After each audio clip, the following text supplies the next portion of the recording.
Yeah, I first met McKune in 1954, and he asked me who my favorite blues singer was.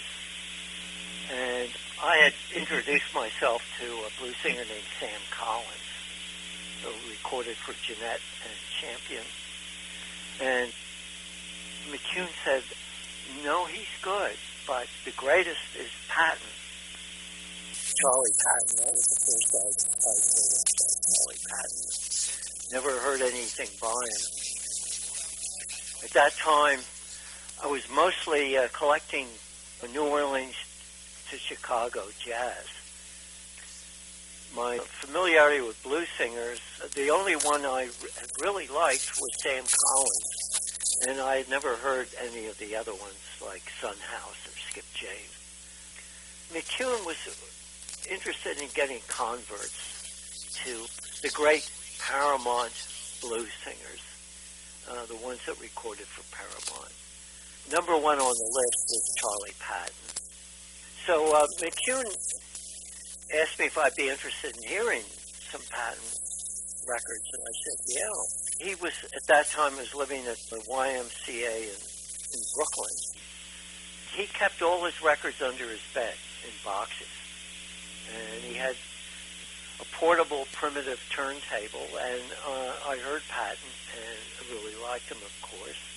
And McKune was primarily like a priest of the blues, and he would gesticulate wildly while he was talking, and it was quite brilliant, and a terrific writer. He had worked as a reporter for the Long Island Star, but now he was working for the post office, on his way to sort of a descent in life. At that time, he didn't drink till after a couple of years. He told me that he would drink a pint of whiskey to put himself to sleep. So that began another decline into alcoholism. And a friend of mine, a great blues collector named Bernie Klatsko, who was an accountant. McKune visited Klatsko in his office, and there was this New Yorker that Klatsko was taking care of, and Bernie described him as a typical cynical New Yorker, and he took one look at McKune after McKune had left. He said, now there's a man on his way down. McKune wrote a very interesting article about Patton in BJM magazine, and nobody seems to be able to find it. But I remember McKune's first words in the article, I like Charlie Patton because he's pure, which meant that he was talking about his artistry being undiluted, not compromised by urban thinking. So when he said, I like Charlie Patton because he's pure, he's taken to mean that. Now, I can't find the article, and the woman that wrote the book couldn't find it either, but it was his first of a series that appeared in BJM around 62, I think, 61 or 62. But McKune would show me letters that he had written, and they were incredibly written, very simply written, sort of like perhaps Hemingway, but different. Maybe Elmore Leonard, but different. Verb and noun. No adverbs and very few adjectives. He had it all down, you know. It could have been a terrific writer if he had been published, but it never happened. How many records did McKune have? My guess is around 50. Maybe more, between 50 and 100 maybe. In Mary Beth Hamilton, she was saying that he never had more than 300 records. I wonder where that figure would come from. Probably from me. But when you saw him, it was like 50 or 100. Yeah, it seemed like they were in boxes, and the question is, maybe you can get 25 records in a box, and how many boxes can you get under a bed? He looked a little bit like a scarecrow. He was very pale, and you could see, you know, the veins in his neck and his arms. His arms were rail thin. He gesticulated, his stiff arms, when he'd get excited. You'd find yourself moving backwards, as he was getting more and more excited and talking. Because he used his hands a lot. And almost like a judo performer. The slice with the back of the hands, kind of.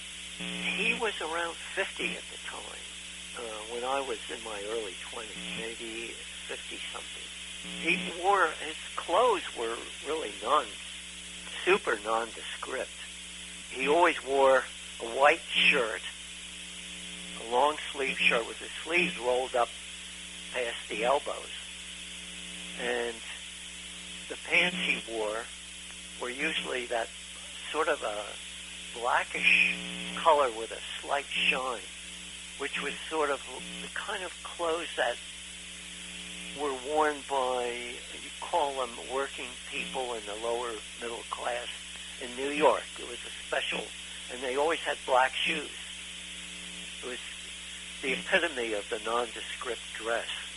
How about his hair? It was straight, slight brown going gray, slicked back, sharp pointed nose, but he was overall very skinny. I don't think he weighed more than, he was probably 5'10" or 5'11". I doubt if he weighed more than 120 pounds.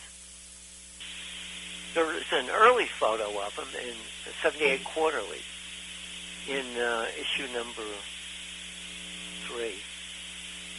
And I don't know what happened to that. Bernie got it from McKune's sister, who lived in New Jersey, northern New Jersey. I don't know what happened to it after that. In things that I was reading, it said somewhere that before he died, his collection disappeared. Do you know what that's about? It didn't really disappear. I think he may have sold a small part of it. Another part of it went to Ben Kaplan. I really don't know what happened to the rest. I'd read somewhere that by the time he died, he didn't really have any records anymore. I think he was preparing himself for the end. He wound up in the Skid Row Hotel as an alcoholic, and then died a bizarre death. The police found a letter in his pocket from Bernie Klasko, and they contacted Bernie Klasko to find out what they could about him. Police told Bernie that he was tied to a chair and gagged and suffocated to death. The homicide detectives told Bernie that they thought it was a homosexual serial killer who had killed a bunch of other people in that same area. I don't know if, the killer was ever caught or not, but apparently he must have lured people, to their deaths. Bill Gibbons recognized that I didn't. He told me that McKune was gay. I had no inkling